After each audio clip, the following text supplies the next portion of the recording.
Ray, you get yourself a glass of wine? Get yourself a glass of wine and some crackers, man. Everybody for coming out to the show.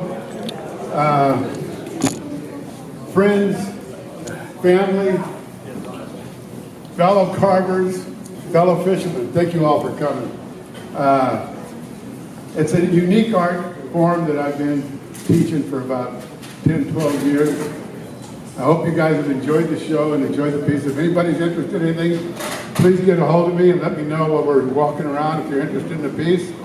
And I'm going to turn it over to my good friend over here, Harlan Bailey. Harlan, where are you? Here I am. Oh, he's hiding over here in the background. Hey. Thank you. Okay. Harlan Bailey.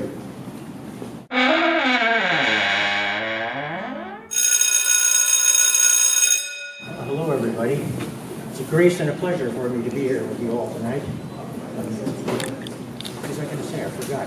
Oh, yeah. Welcome to Art Euphoria.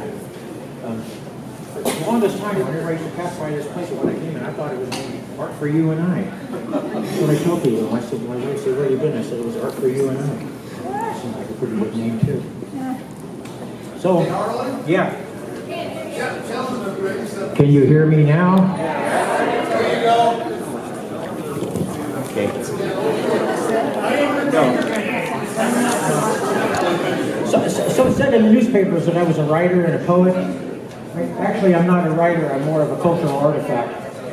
That has more to do with the role I play. There's quite a few of them standing around in this room here today, exactly as I am. We have a lot of people that live in different little kind of subculture worlds. In the middle of our yes. Stop harassing me.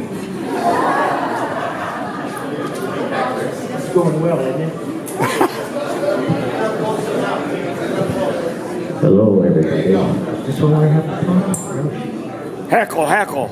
Okay, well, also, I don't have any poetry for you. Basically, I have pottery. I have stacks of paper, kind of like pottery shards. And what they are is a kind of a cultural matrix of this fishing world that I spent half of my life in. As far as that goes, when I was a kid, my Uncle Lewis built a bait and tackle shop up by McAvoy. Had a little 10-seat bar in it. It had two walk-in boxes out and back, a refrigerator walk-in box and a freezer walk-in box where he jobbed the fish. We used to wholesale fish. I used to go out on the road with him. I remember when I was 10 years old, I remember him teaching me how to sweep the floor.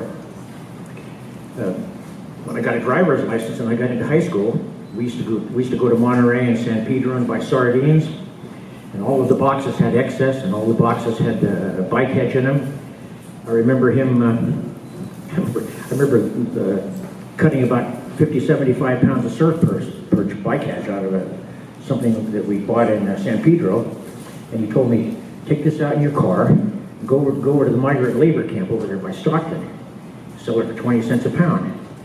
So that's the first time I ever sold a fish. When I got into the Army, my mother told me, don't go talk to your uncle, go get a job over at Shell. So I went over to see him, and he had an operation going in Alaska. So at this point, I have 46 years in the Gulf of Alaska, fishing salmon gillnet. I have 27 years in San Francisco Bay herring. That's also gillnet. I have 12 years with a shrimp trawl, a small beam trawl here in San Francisco Bay, fishing for bay shrimp. I have 5 years as a research assistant for a biology company. I have 32 years at the Board of Fishery, doing Board of Fishery regulatory politics. But easily more than half of my income in my life has come from commercial fishing. The writing I do relates to when I first went fishing, the fishermen were embedded in a cultural matrix. The people that lived in Monterey, San Francisco, Martinez, Pittsburgh were all Italian. In fact, the people that came from this town all came from the same group of little villages close to Palermo. The people from Astoria were Finnish, Scandinavian people from Seattle area were the same. Now you have a lot more diverse group. The people are more sort of entrepreneurial type of people.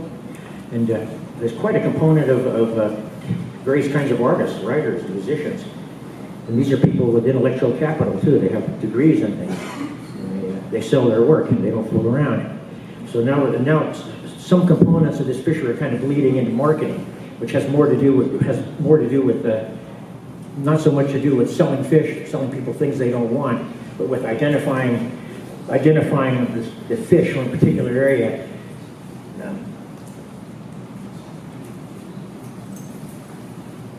Well, a nickel has a picture of a bison on it, you know, and a bison is considered a symbol of America. Salmon is the same thing in the Pacific.